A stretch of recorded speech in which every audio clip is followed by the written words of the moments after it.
यानंतर एक breaking news आहे। छगन भुजबळ हे राष्ट्रवादी काँग्रेसच्या वर्धापन दिनाला अनुपस्थित असल्याची माहिती आहे।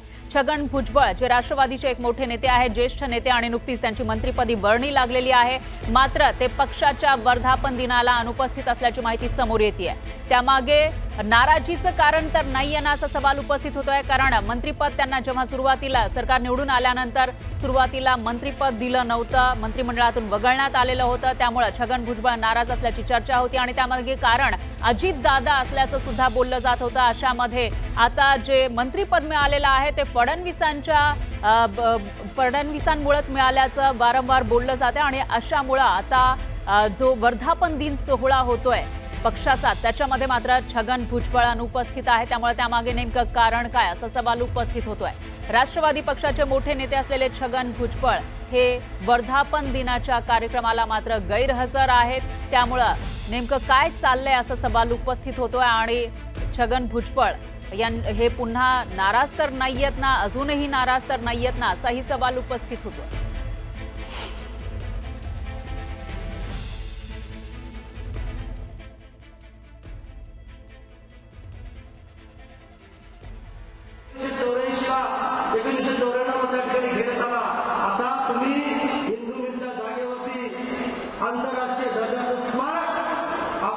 नेते त्याच्यामध्ये स्वतः उपमुख्यमंत्री अजित पवार इथं उपस्थित आहेत, त्याचबरोबर सुनील तटकरे आपल्याला दिसत आहेत आणि इतरही नेते राष्ट्रवादीचे मंत्री आपल्याला दिसून येत आहेत। पण भुजबळांची गैरहजेरी ही मात्र चर्चेचा विषय ठरलेली आहे। तर याच्यावर आता राष्ट्रवादीकडून काय प्रतिक्रिया येते तेही बघावं लागेल आणि स्वतः भुजबळ यांच्याकडून काय स्पष्टीकरण दिलं जातं याकडेही लक्ष असेल। आणि याविषयी अधिक माहितीसाठी आपले प्रतिनिधी अभिजित पोते हे आपल्यासोबत जोडले गेले आहेत। अभिजित, काय सांगाल?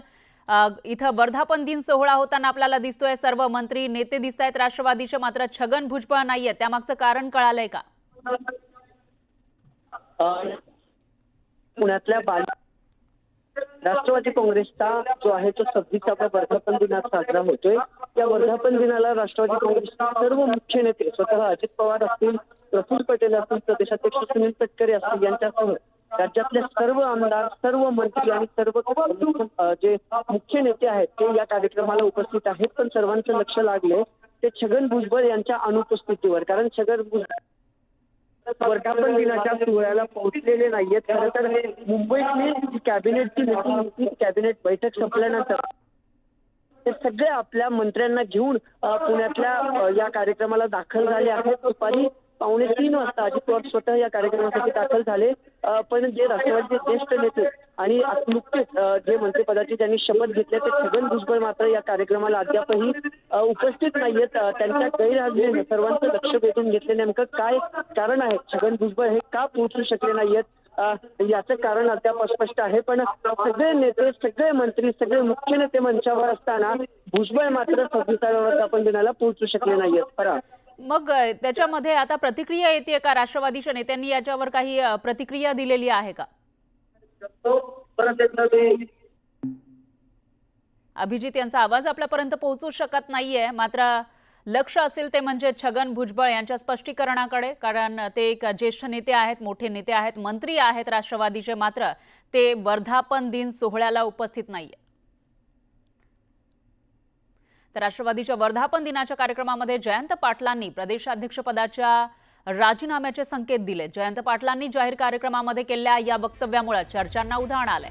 दरम्यान शरद पवारांनी मला 7 वर्ष प्रदेशाध्यक्षपदाची संधी दिली, आता नवीन चेहऱ्याला संधी द्या अशी मागणी भर कार्यक्रमात जयंत पाटील यांनी शरद पवारांसमोर केली आहे। तसंच यावर शरद पवार अंतिम निर्णय घेतील असंही त्यांनी स्पष्ट केलं। त्यामुळे आता शरद पवार जयंत पाटलांच्या वक्तव्यावर काय भूमिका घेणार याकडे राष्ट्रवादीसह अवघ्या राज्याचं लक्ष लागलंय। दरम्यान जयंत पाटलांनी प्रदेशाध्यक्षपदावरून राजीनाम्याचे संकेत दिल्यानंतर कार्यकर्त्यांनी जयंत पाटलांच्या बाजूने घोषणाबाजी केली। जयंत पाटलांनीही यावेळी कार्यकर्त्यांना शांत बसण्याचं आवाहन केलं। त्यामुळे एकीकडे राष्ट्रवादीच्या विलीनीकरणाच्या चर्चा सुरू असतानाच आता प्रदेशाध्यक्ष जयंत पाटील यांनी केलेल्या या सुतोवाच्यामुळे राजकीय वर्तुळात चर्चांना उधाण आलंय। मला पवार साहेबांनी बरीच संधी दिली, 7 वर्षाचा कालावधी दिला। शेवटी पक्षाने नव्या चेहऱ्यांना संधी देणं आवश्यक आहे। या निमित्तानं तुमच्या सर्वांच्या देखत एवढीच साहेबांना विनंती करेन. ऐका, माझं भाषण मला आगे बढ़ेंगे, तुम बैठो.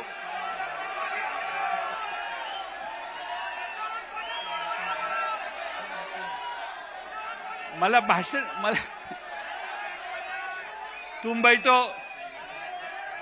तुम्ही बसा, खाली बसा. नाना खाली बसा,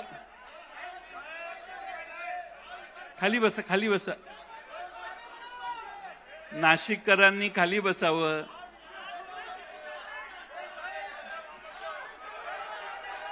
शेवटी पक्ष पवार साहेबांचा आहे, त्यामुळे पवार साहेबांनी याच्यावर योग्य तो निर्णय, कारण आता आपल्याला बरंच पुढे जायचंय आणि त्यामुळं मी पवार साहेबांचे मनपूर्वक आभार मानतो.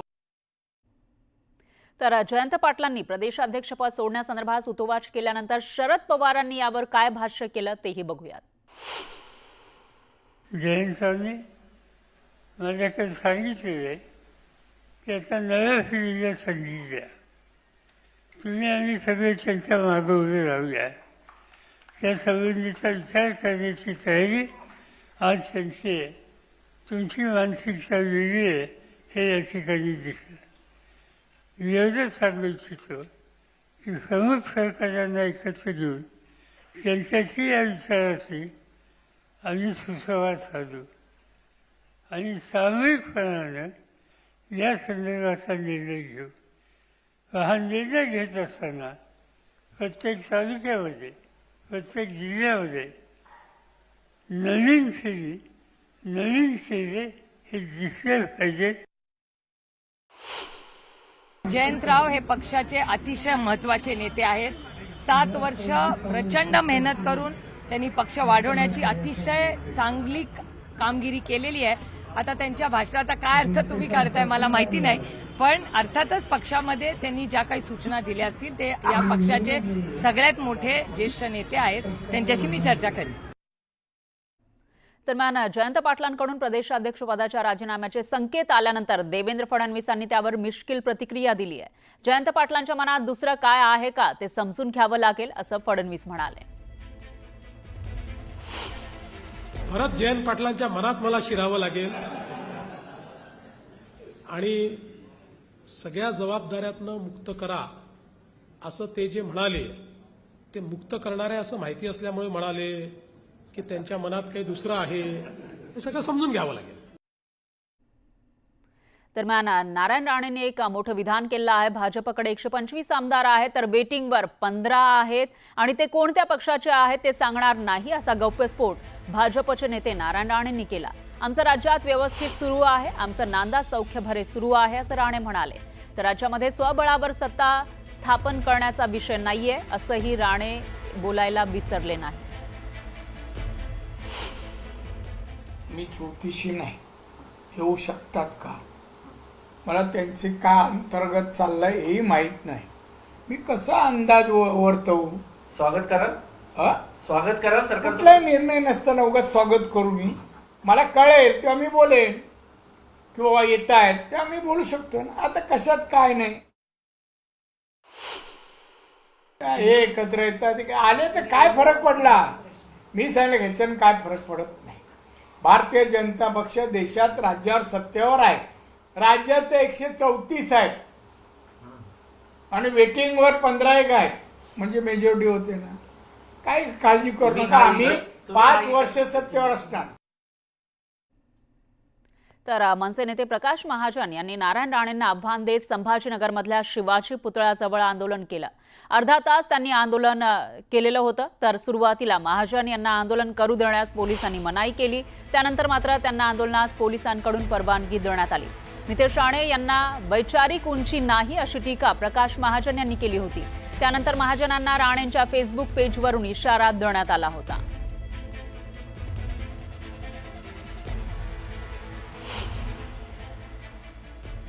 चूक चुकीच्या बिळात हात घातलाय. मी प्रकाश महाजन आहे. येतो का कुठं येऊन सांगा. तुम्ही काय धमक्या देतात? काय कार्यकर्त्याला सांगून मला फोनवर धमक्या देतात? इथं उभा आहे. सांगा तुम्ही. मी कणकवलीत येतो. तुमच्या पुण्याच्या बंगल्यापर्यंत येतो. कोणाच्या विरोधात शेड्यूल ठोकताय? मी नारायण राणेंनी धमकी दिली त्यांच्या विरोधात ठोकतो. अशा धमक्या देता तुम्ही कार्यकर्त्याला? तुला उलटी करायला लावीन. मी म्हणलं ना तुम्ही चुकीच्या माणसाला हात घातलाय. मी राज ठाकरेचा सैनिक आहे. मी भिणारा नाही. नारायण राणेचं कुणी आलेलं नाही. आता तुम्ही बसून काय करणार आहात? मी अर्धा तास वाट बघणार आहे. मला पोलिसांनी तेवढा वेळ दिलाय. नाही आले तर निघून जाणार घरी. पत्ता सांगितला ना जाहीर सगळ्यांना. भूमिका काय पुढची? काहीच भूमिका नाही. ते मला धमकी दिली. मी वाट बघतो काय करते. माझा लढा हे पहा. पण त्यांनी तुम्हाला राज ठाकरे माझे नेते आहेत. असा नेता मला या वयात मिळणं हे माझं भाग्य आहे. जो कुणी राज साहेबांवर टीका करेल त्याला त्याच भाषेत मी उत्तर देईन. तर प्रकाश महाजन यांनी प्रति आव्हान दिलं आहे. याच्यावर राणेंची काय प्रतिक्रिया येते ते बघावं लागेल. यासोबतच इतरही महत्त्वाचे अपडेट आपण बघणार आहोत. त्याआधी थांबूयात एका छोट्याशा ब्रेकसाठी.